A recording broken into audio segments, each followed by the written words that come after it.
10 years of animal rescue, my story. 10 years ago, I never imagined my life would revolve around rescuing animals. Sure, I loved them. I'd stop to feed a stray cat or feel bad seeing a lost dog wandering the streets. But I never thought I'd be the person wading through floodwaters, pulling terrified animals from danger, or fighting for creatures that had no voice of their own. Then came one rainy afternoon that changed everything. It was pouring, one of those relentless downpours that turned streets into rivers. I was rushing home, head down, when I heard it, a faint, desperate whimper cutting through the noise of the storm. I stopped, listened, and then I saw it, a tiny, shivering puppy, half submerged in a gutter, struggling against the rushing water. I didn't think. I just moved. The current was strong, the water was freezing, but none of that mattered. I reached down, grabbed the little body, and held on tight. The puppy was barely breathing, shaking uncontrollably. But he was alive. That was all that mattered. I named him Lucky. He survived that night, but looking back, I think I was the one who got lucky, because saving him set me on a path I never saw coming.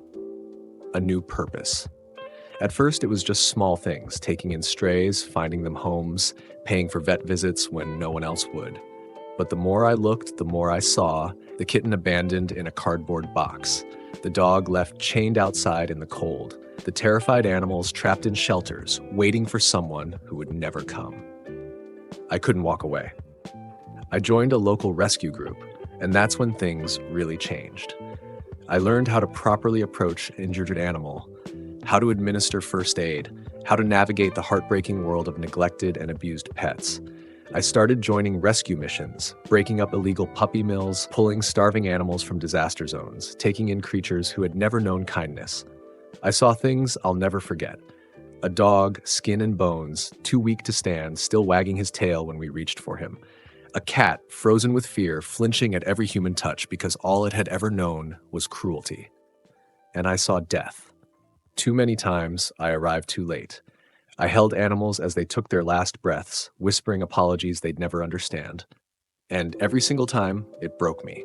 I wanted to quit, but then I'd remember Lucky. That look in his eyes when I pulled him from the water, terrified but clinging to hope. If I had given up that day, he wouldn't have made it. And if I gave up now, how many more wouldn't get their second chance?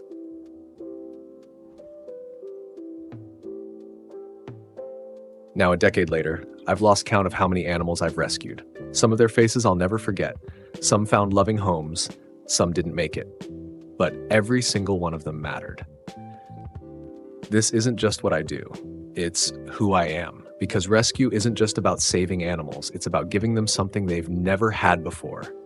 A reason to trust, a reason to hope, a reason to live. And as long as there's one more life out there waiting for a second chance, I'll be there. Because I made a promise. A promise to Lucky. A promise to every lost, abandoned, and broken soul who can't ask for help. And I don't break my promises. What do you think? This version is more in line with an American storytelling style. Direct, emotional, and personal. Let me know if you want any tweaks.